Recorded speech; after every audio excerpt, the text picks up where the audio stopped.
So the wizard had made a new land, and made objects which he scattered about within it. He magically created objects without knowing what they would be. When he journeyed the land this time, he wanted the objects to surprise him and make things a little more interesting.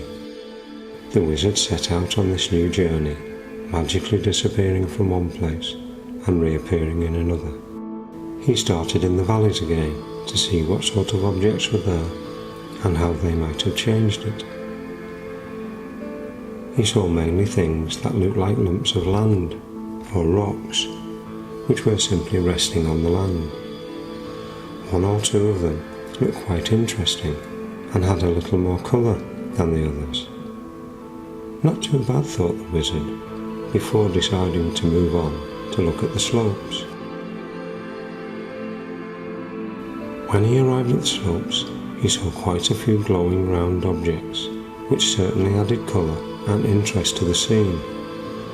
These objects seemed to just rest on the ground and glow with various colours.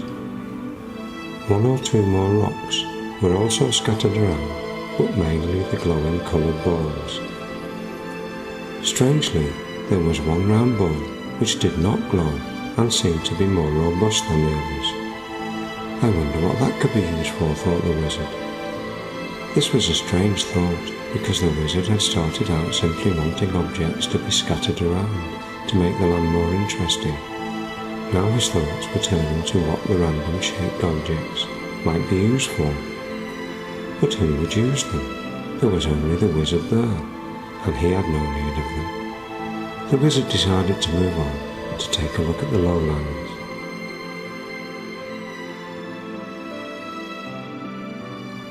When the wizard arrived at the lowlands, he saw a strange-looking object which was much larger than the other objects.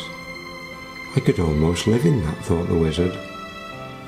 He took a look around this large object, but it was the same on all four sides, with no way in and no holes to see through. Well, I couldn't live in this. It doesn't seem like somewhere to live in after all. It does seem an odd thing to have simply appeared along with the random shaped objects, he decided. Again, there were one or two rocks and just one or two glowing balls there to add a bit of colour to the lowlands. The wizard decided to move on again to the highlands. This was not only a good place to take a look at, but it was also a useful place to see everywhere else from.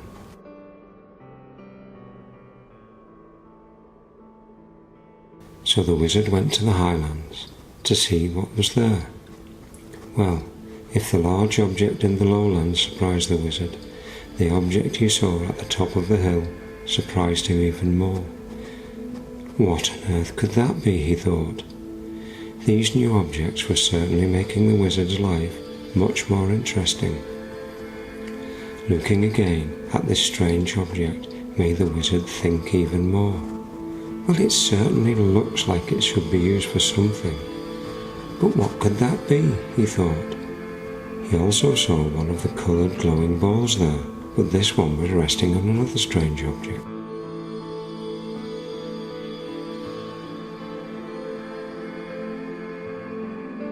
There was one final surprise at the top of the hill. He saw an almost round ball-like object, which was not exactly like a ball. It had a curved tube at one end and a strange curved loop-shaped thing at the other. Even more strange was that the top of this really odd object looked like it might come off. Again, the wizard thought that an object like this must be for something. But to think of something to use it for would take a little more time. There are some really strange things in the land now, and some really interesting things to think about. Just before we turned to the place he started from, the wizard looked down to see the lowland and take a different view of that odd, large object from up on the hill. It still looks odd from up here, thought the wizard, but not as odd as the strange things that are up here. The wizard returned again to the place where he had started from. place that used to be the centre of nothing, but was now the centre of a new land. This time there was a great deal to think about. There was not only the issue of whether the objects in the land were the right ones and whether the land itself was suitable. There was the task of deciding what to do next. And now there was the new thing to think about. What might the things in the land be used for? And what or who would use them? This seemed to be a really difficult problem, and all because the wizard made somewhere to be in, instead of living in nothingness. The wizard would never have thought that something simple like making somewhere to live would create so many other things that needed thinking about.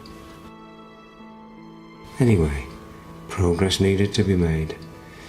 Thinking carefully, the wizard decided that placing things in the land was a good idea.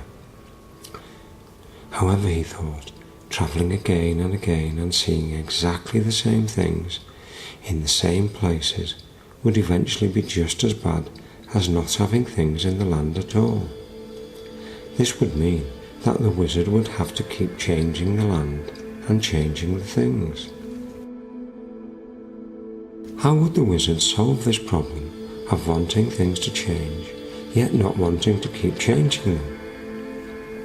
As the wizard thought hard about this problem, he realized that it was very important and that he needed to try and solve it as soon as possible. The wizard had to think how things he had seen on his travels might change from time to time. He could try making things change, but the things he made so far did not really seem to be things that change very well. If he made some more appropriate things, then how would they change? He could give each one a bit of magic, which would allow each thing to change on its own into whatever it liked. This would not be a good thing, thought the wizard. For one thing, there would not be enough magic to go around, and for another, it would be very dangerous to set loose a lot of uncontrolled magic.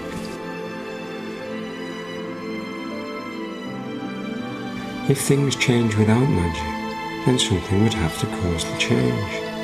So he would still be left with the problem of making something that caused the change. And if things could change, why would they actually do it? After all, why should something change if it's easier to stay the same? All this was going to take a lot more thought. The wizard was not yet ready to make new things which could change on their own. He concluded that it was much easier to make things than to make something which can change, and make changes to other things, and be changed by other things.